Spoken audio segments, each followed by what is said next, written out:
how to write a statement of purpose, and not just any type of statement of purpose. We are going to write the kind that helps you to secure the scholarship. What is the type of purpose statement that schools are looking for, and how can you write the best statement of purpose that can make you win the scholarship to study abroad? What if I told you that you can actually travel or study abroad on very low budget? Yes, it's possible.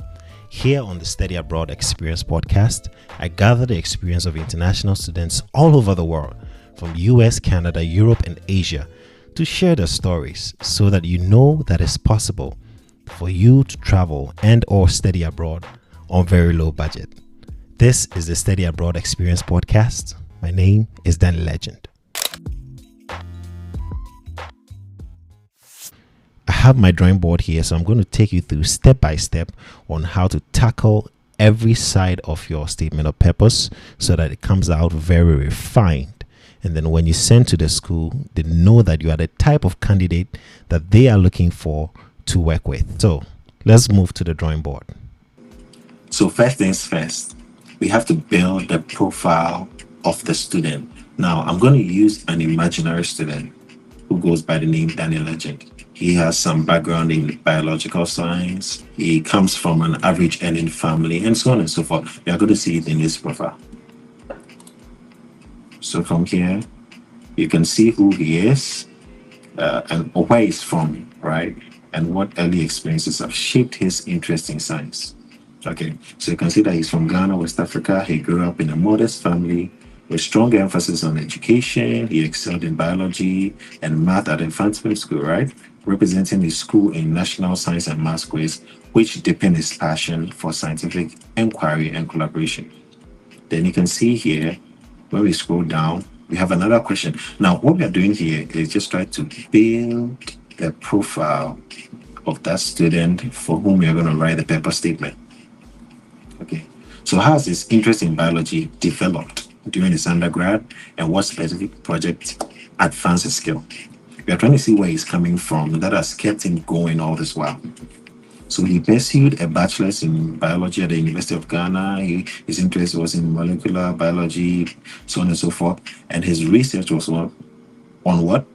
Impact of climate change on indigenous plant species in the Volta region, and so on and so forth. We are just trying to build a profile. The next thing is, why is he interested in pursuing a master's in biological science at North Dakota State University, and how does it align with his goals? So when you are writing, when you have this template, right, which I'm going to share on my website, then you can follow some of these questions to first build a rough profile. We just want to know who you are, all right? So gather all the experiences in the rough profile. And the next thing is, what are Danny's personal initiatives in science communication? And what are his long-term aspirations for contributing to sustainable agriculture in Africa? Okay, right. So what is Danny going to be doing in the long run? What is he doing now? What's he going to be doing in the long run that aligns with his career goal and has some value to give to the school? So I'm just trying to create a rough profile before we go there. Now, the next thing I'm going to show you is a set of questions. Okay. Now, at this point in time, I'll just let you know that if you go to my website, you can have access to my podcast. And with this podcast, I interview other students and we talk about studying abroad experiences. All right, let's move on. Next thing to help you is a question guide.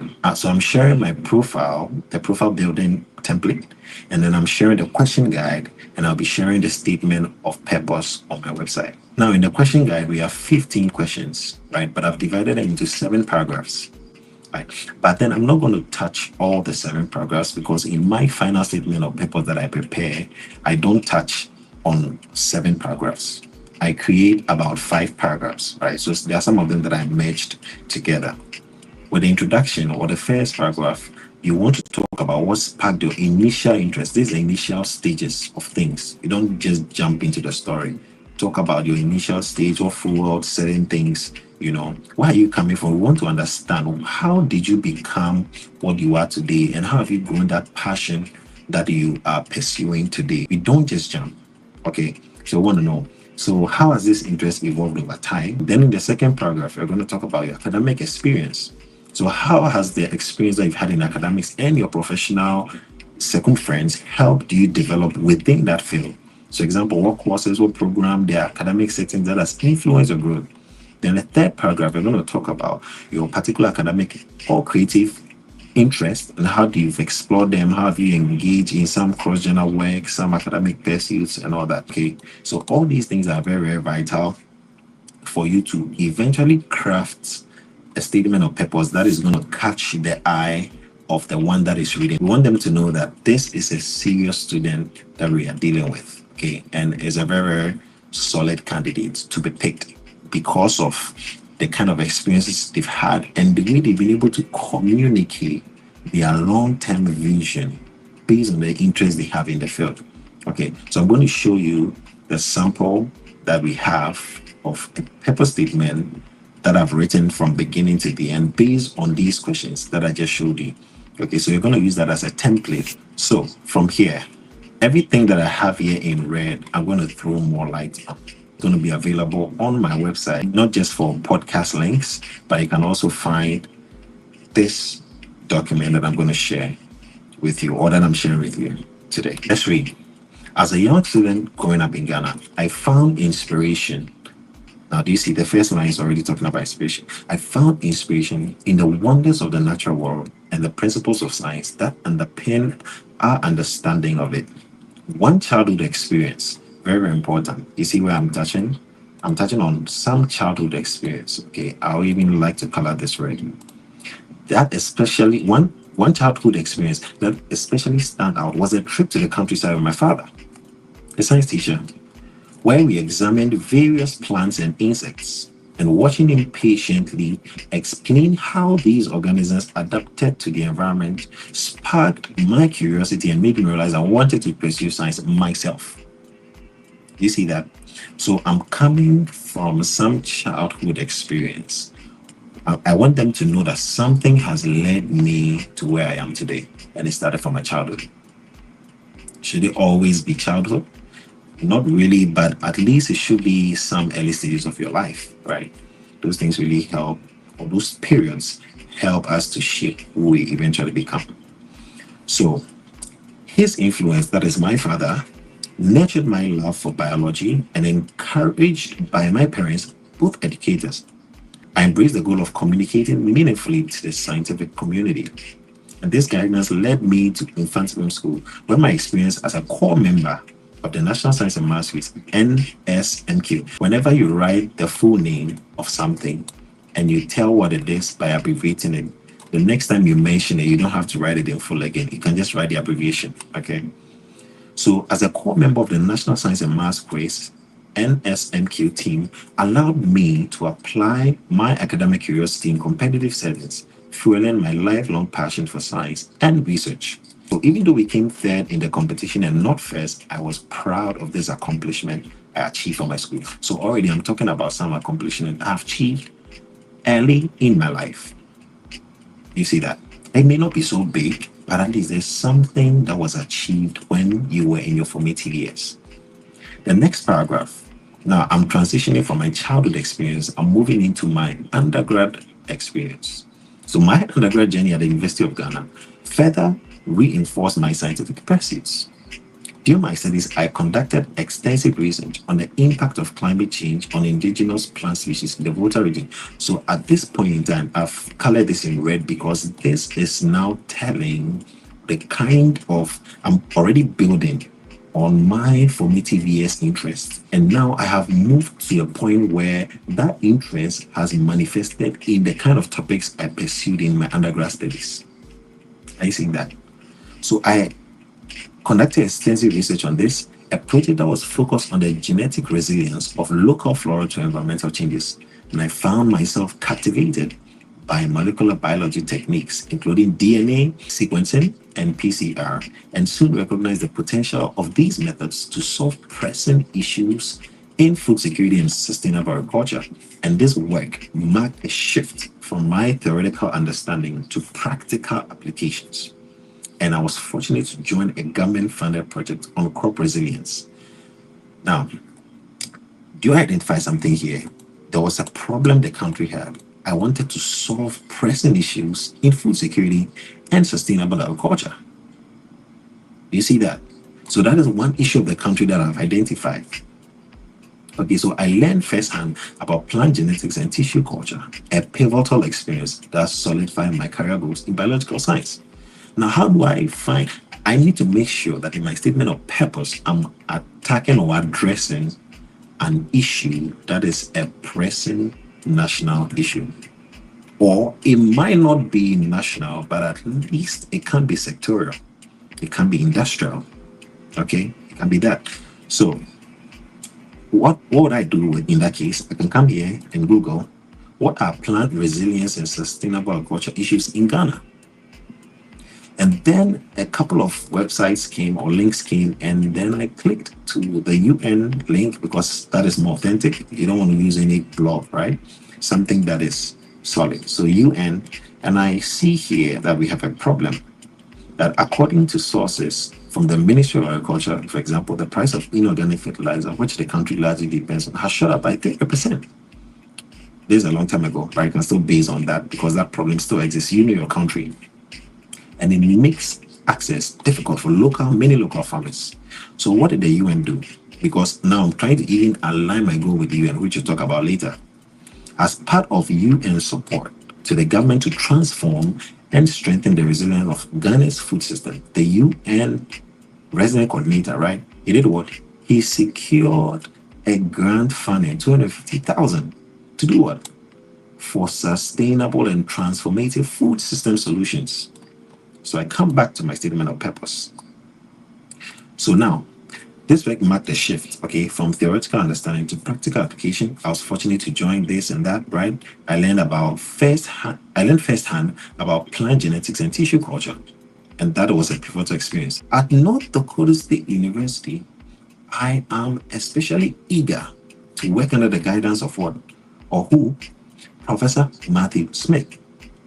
Okay, now I need to mention his name here and see what has he researched on. But before I know all these things, I need to come to NDSU website. Okay, do you see that? Now I'm the NDSU website, and then I can use a search button to search for biological sciences because that's the department I want to come to, right? I need to see who is teaching, who are the faculty members and all that. Then I come here, I scroll down. I think this is the associate professor. I thought I'd seen that. Okay, so this is a department chair, right? Okay, anyway, shout out to the department chair. Now, scrolling down, Matthew Smith, there are so many professors. You can just right click on them and see their research interests. This is Jennifer Momsen, right? Research interest. Do you see it? It's here, clear. Look at their publications. You can always go and read it.